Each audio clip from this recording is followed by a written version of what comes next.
Il y a une image qui a été capturée sur votre site, montrant que vous aviez, depuis le 24 février, dit que vous avez l'enregistrement ou l'exclusivité de l'entretien avec Adji Sarr. Oui.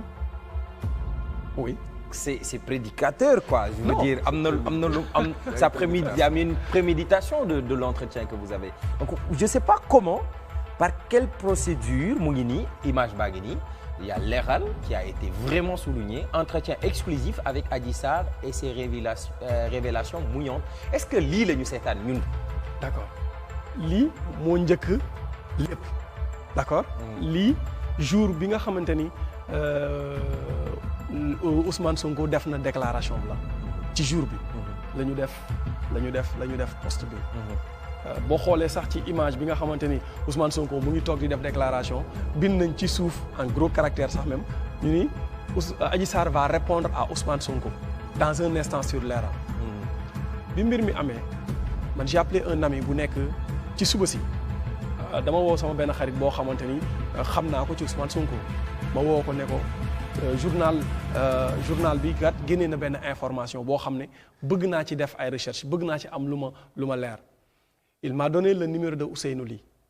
J'ai appelé Ousseynou ma ne ko dañu gis benn information nit ñaa ngi koy jàllale suba ba léegi donc dama bëggoon a xam exactement lan moo ci xalaatu président Ousmane Sonko fekk bien avant woo naa Ousmane Sonko personnellement au téléphone muy sonné dans le vide. mu ne ma ñu de amuñu lenn luñ ciy wax bu ci président Ousmane Sonko waree wax rek dinañ leen ko wax.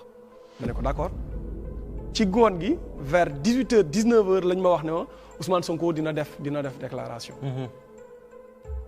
dina def déclaration boobu ñun ñoo ngi recoupé parce que bi ñu déggee affaire bi xam nañ ne salon bi Sweet Beauté la. te Sweet Beauté xam naa man fi mu nekk. bokk naa ci journalistes yi njëkk a xam ne salon bi Sweet Beauté la tudd.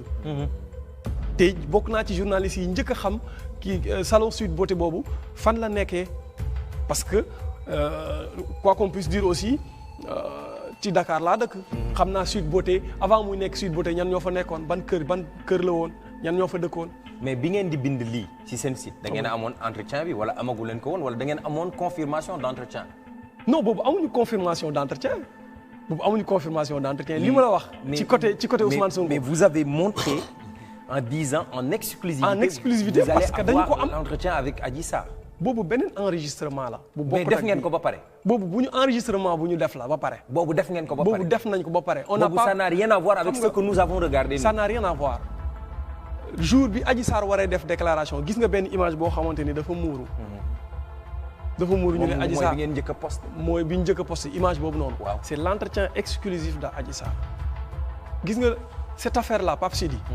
am nañ ci loo xamante ne bu ñu ko génne woon Sénégal tàkk on a préféré ne pas faire sortir ça su ñu ko génnee Adji Sarr am na lu mu wax loo xam ne bu ñu ko génne woon Sénégal tàkkaat.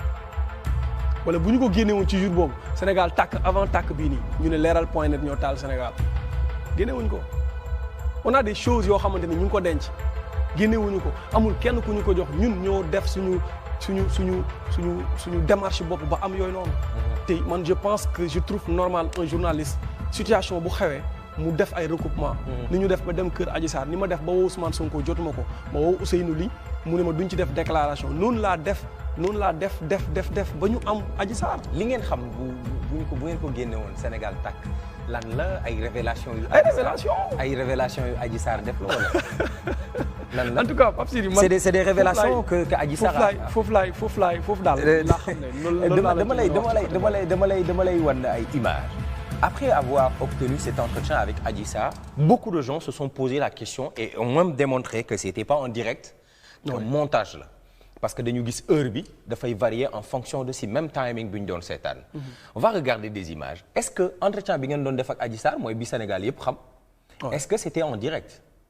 Parce que gis nañ direct Facebook mais est-ce que c'était pas enregistré après ñu diffuser ko. non mais loolu ñëpp xam nañ ne dañ ko enregistré ci même jour bi 30 minutes avant wala 45 minutes après ñu door ko teg. donc c'était pas en direct. On n'a pas monté ça. On n'a pas vous avez fait passer ça brut. yow technicien nga. te ñi ma xam nañ ne man avant may nekk journaliste mën naa filmer mën naa monter.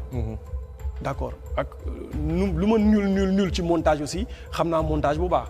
te kuy seetaan leeral aussi dina xam ne ñii am nañ ay monteur am na ay monteurs yu carré yu fa nekk.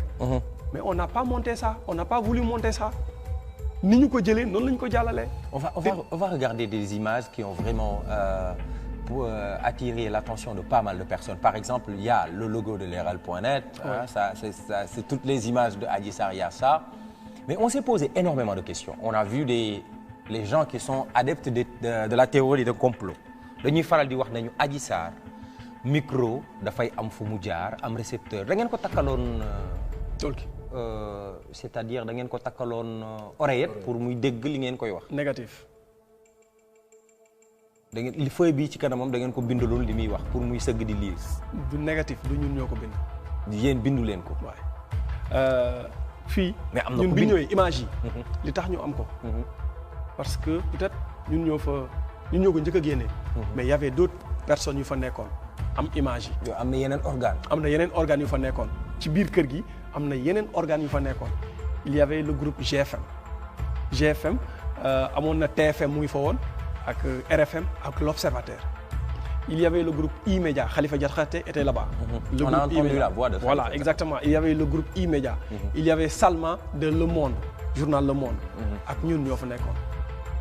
donc amoon na RFM TFM l'Observateur E-Média. oui ak Le Monde. ak Le Monde. waay. donc ak 4 médias yooyu rek ñoo fa nekk. ak Leral. waaw. Quand vous êtes venu, vous ne vous êtes pas posé la question pourquoi yeneen médias yi invité wuñu leen. non. Vous êtes venu, vous avez fait votre. On ne s'est pas posé la question. Mais le fait que les gens se sont tous concentrés sur l'activité de Leral, ça n'a pas fait froid dans le dos. non parce que jaaxalu leen yéen. parce que à 16h. 16h la je sais pas 17h.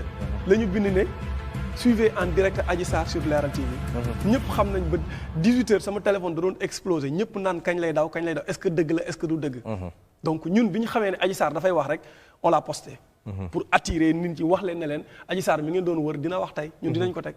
bi ñu defee interview bi ba pare dañu ne dañu koy may 30 à 45 minutes le fait mu génn mën a dem yoonam mën a dem ñibbi parce que dafa ñëwoon ci kër googu noonu pour mën a def déclaration bi par mesure de sécurité loolu la avocat am bi wax. ak ñi nga xamante ne ñoom ñoo yore sécurité bon bi ñu ko enregistré ba pare ñu bàyyi ko mu dem. bi ñu ko bàyyee mu dem takkalu leen ko oreillette. non takkaluñ ko oreillette. takkul oreillette. Adji Sarr takkul oreillette. li ñu gis ci biir. mais loolu boucle d'oreille la. ah boucle d'oreille moo weexee boucle d'oreille la. d'accord takkaluñ ko oreillette. li ñu ko bindal avocat moo ko bindal. xaw ma ku ko bind en tout cas ñëw na ak une feuille te je trouve normal koo xamante ni mosul def parce que bi mu wàccee ñëw gis caméra yi ak kii gis naa ne voilà quoi elle n'était pas dans son assiette. xaw ma lu ko waral xaw ma ndax dafay doog a génn ci télé moo ko waral xaw ma mais bien avant maître El Hadji Diouf ñëw na ne ñu mosul génn télé mosul def déclaration donc buñ ko posé question nañ ko bàyyi mu def déclaration de presse comme ni ko ñeneen ñi di defee suñu paree ñu dem ngeen monter ñu dugal c'est ça qui était prévu.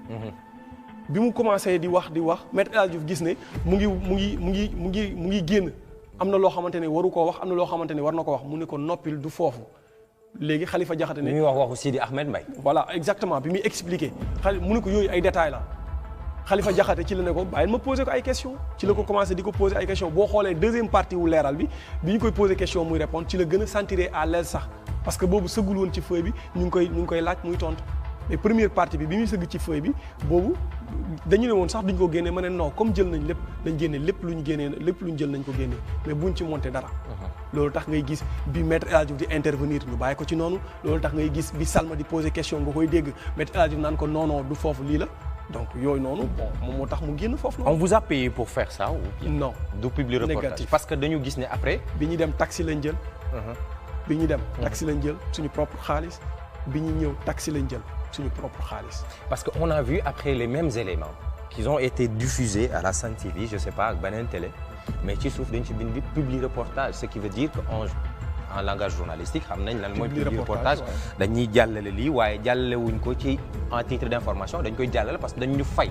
comme en étant une chaîne commerciale. Vous à Leral on ne vous a pas donné de l'argent pour faire. Négatif buñ ñu joxoon xaalis dinañ bind ci suuf. public reportage le président Ousmane Sonko visite yi muy def lépp direct lañ ko def te binduñu public reportage parce que fayuñu. on est honnête quoi. bu ñu fayoon man nit ñi dinañ xam ne fay nañ ñu. Ousmane Sonko bu ñu ko jëlee loo xam ne dañ ñoo fa dafa ñoo fay nit ñi dinañ xam ne lii Ousmane Sonko daf ko fay mais toutes ces sorties bi mu commencé def sortie ba tey amul benn boo xamante ni bind nañ ci public reportage parce que fayuñu ko. donc bii aussi kenn fayuñu xamuñu Adji Sarr. On va regarder quand même quelques images. Grégoire, on va